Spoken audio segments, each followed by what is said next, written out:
Good evening, everyone, and welcome to At the Post Live at the Parting Glass in downtown Saratoga. Appreciate everybody coming. A nice crowd. My mom's here, by the way. Be nice to my mom if you see her. I have a great show lined up today, other than my first guest. But after the first guest, things are going to be really great. Glen Kozak, you are the Vice President of Facilities and Racing Surfaces. That's it. Did you come up with that title on your own? Talk into the mic, by the way. People want it. No, I did not. You did not come up with that? I was given that title. Really? Who thought of that? I think Charlie or Hal, actually. Really? Yes. You've been here a while. How long have you been with us? 10 years yesterday. Is that right? 10 years yesterday. Yeah. Wow. Yeah. And you've loved every minute of it, right? It's just been the greatest job that anyone could ever want. Working with you has been fantastic. Fortunately for Glenn, he doesn't see me very often. Explain to everybody, basically, what is a day in the life of Glen Kozak like? Hours, from when to when? It all depends on the weather.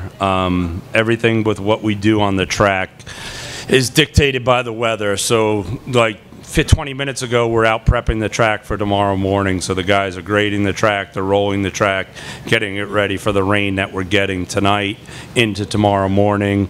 And then tomorrow will probably start around 5:30 or 6 o'clock. But I'm very fortunate that I've got a very good crew at all three places that they're here at 3 o'clock in the morning getting things prepped for training in the morning. So, and the day evolves and you have to be. There's no 2 days are the same for what we do.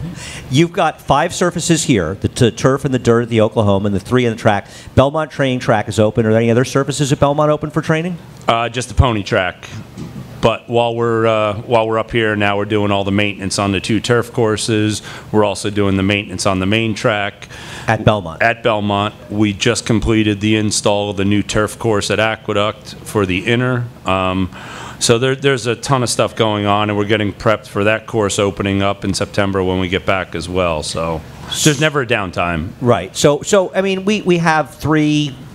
4, 7, 12 total surfaces here, and you're dealing with a lot of them at the same time.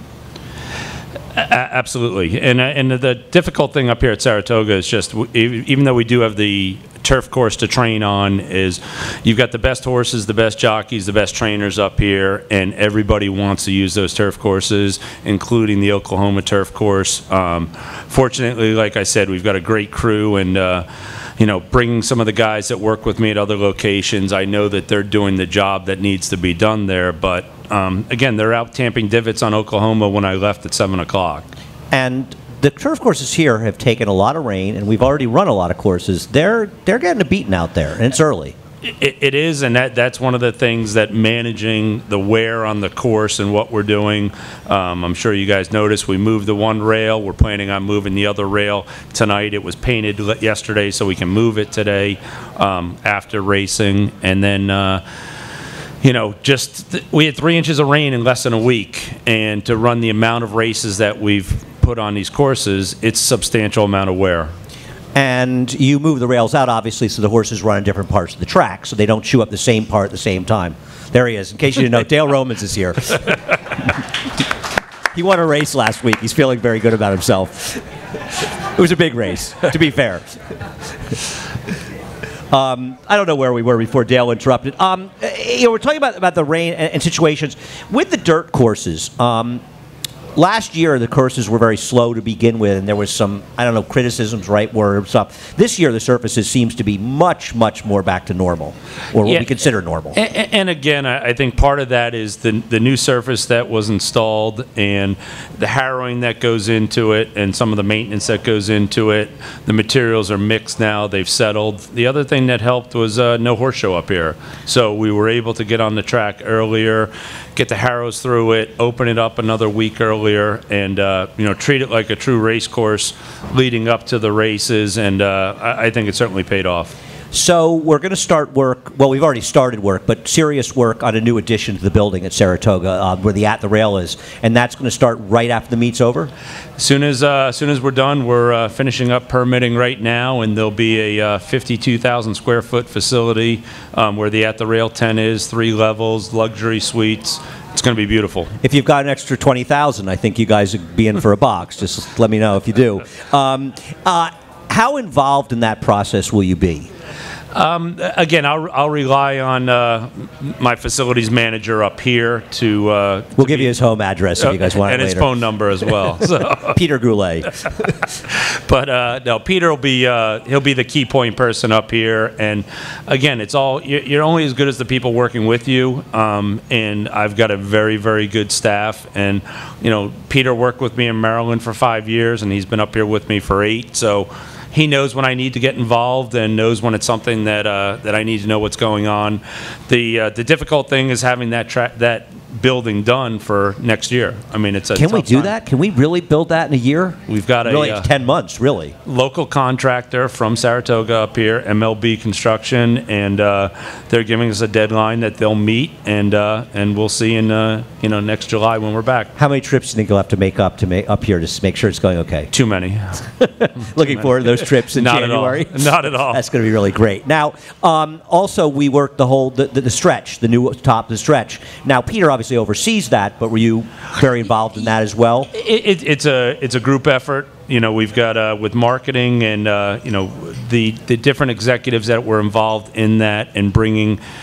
Whether it's the box seats or the guest services or Naira Betts involved with it, you're trying to bring all the key elements that make it a special place over there. And it's certainly, everybody that's been to Saratoga knows, and I've been going here for 35 years, that that end of the building was always dead other than the big days. And to put that kind of life into, that end of the building, I think it certainly has paid off. And it seems like the fans are really enjoying it. No, I think it's a great addition. I hope people get a chance to check out. And if you don't, Friday and Saturdays at 6:30, we're opening up the stretch from 6:30 to 7:30, Fridays and Saturdays, and you can come in for free and hang out at the bar and check it out. And it is a great area. You guys did a good job. Peter did a good job. He did. Peter gets a lot of the credit for it. Talking a little bit, you grew up in the Boston area? I grew up in New Jersey, actually. Oh, okay. That's close. Close, Boston, New Jersey. Whatever. I've only discussed before. But your family, I know, basically at a farm. Can't you tell my accent? I don't listen. You don't think I'm really listening, Glenn. Your family had a farm, though, correct? Yep. Grew up on a show horse farm in New Jersey. We had about 100 horses there, and my father was a veterinarian, so I grew up with around riding horses and show horses all my life. We had 5 stallions that we stood, foaled 40 mares, 40, 50 mares a year, so it's been all I've ever done. And you went to work at Suffolk Downs, right? I wasn't totally off on the Boston thing. There's some truth in there. There is. I was up there for 13 years, and prior to that, started at Monmouth Park. You were at Monmouth before Suffolk? Yep, okay. 2 years at Monmouth, and then went up to Boston for 13 years, and then down to Maryland Jockey Club for 5. And you worked in Maryland during the whole Barbaro thing because you were part. There was a documentary on HBO, right? And you yes, were in that. It was. That was your big moment. Yeah, that was it. Yeah, that was it. What was the whole thing with Barbaro? Because obviously people were familiar with what happened with Barbaro. What was that like? I mean, being so much in the midst of it. Again, when he broke through the gate before the start of the Preakness, and then Doc Zip checked them out and checked the horse and said, sound, he was fine, and then. I always stayed at the finish line where we let the winner into the infield for the trophy presentation and knew right away. I thought Edgar lost his irons the way the horse was going by and trying to pull him up. And then once he went by, I saw what took place. And it was, the horse saved himself. It just shows how smart these animals are and the care that he got to get him up to New Bolton. We got him up there to get the surgery, but unfortunately, it was too much for him to overcome. Months, a long time later. I remember him leaving, going to the barn, and he was leaving. I mean, virtually minutes after the race. And it was really fast. We were setting up, and again, a credit to the Stronach Group for when I got there. They had an old agricultural tractor hooked up to the horse ambulance, and not being able to transport a horse and.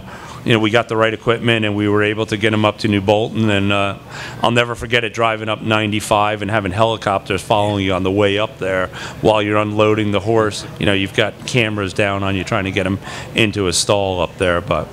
So when you come to Saratoga, when you're dealing with like Saratoga and coming up the meets, do you learn things new every year? Do you do different things preparing the track, or what kind of science do you put into it?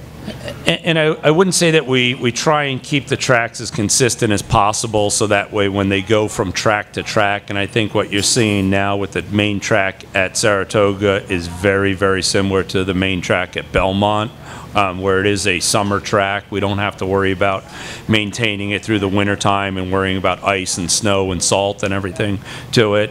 But the everything has evolved. When you see it with your cars, with your iPhones, with everything, the science behind what we do out there now, with the testing of the materials, the scientists that are involved with the mechanical hoof testers that replicate a horse's impact on the cushion.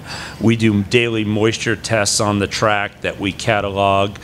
We've got our weather that we keep track of every 15-minute intervals, 24 hours a day at all 3 of our locations.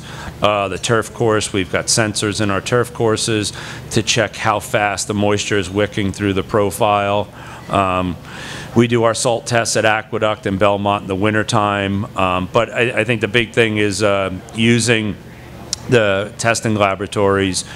Trying to keep a uniform and consistent surface is what we really strive for at NYRA. And that I assume is all done basically for safety, because the more uniform, the more safe it'll be for the horses.